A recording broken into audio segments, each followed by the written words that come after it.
A light magnitude 3.2 earthquake hit 23 kilometers, 14 miles, away from Bigatik, Balıkesir, Turkey, in the morning of Sunday, August 24, 2025 at 10:14 a.m. local time. Europe, Istanbul GMT +3.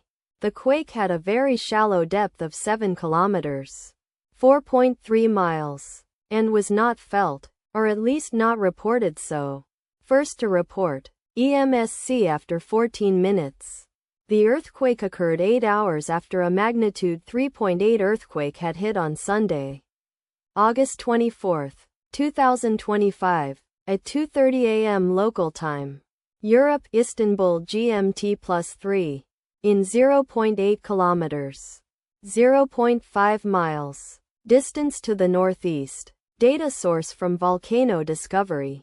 Did you feel it? Let us pray. May the earthquake that occurred not affect our brothers and sisters there. May the earthquake not happen again. And may God protect everyone. Amen.